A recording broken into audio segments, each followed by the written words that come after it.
And just a week after the election, the Republican Party explains how it was so successful in this year's election. One America's Emily Miller has that story from Washington. Republicans are taking a victory lap. They took back the White House, and their tactics worked all the way down ballot. And that is not common in politics. We were able to create a recipe for success on Tuesday that not only resonated at the top of the ticket, but came all the way down. The top staff of the Republican National Committee held a press briefing Monday.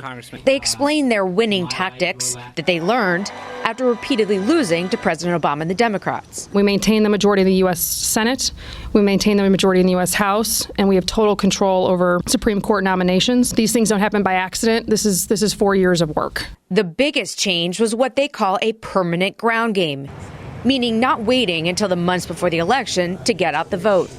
They had over 7,000 paid staff around the country, and many used Trump's huge rallies to get supporters to the voting booth. I've been involved in campaigns and presidential campaigns since 1988, and I had never seen events such as the Trump events.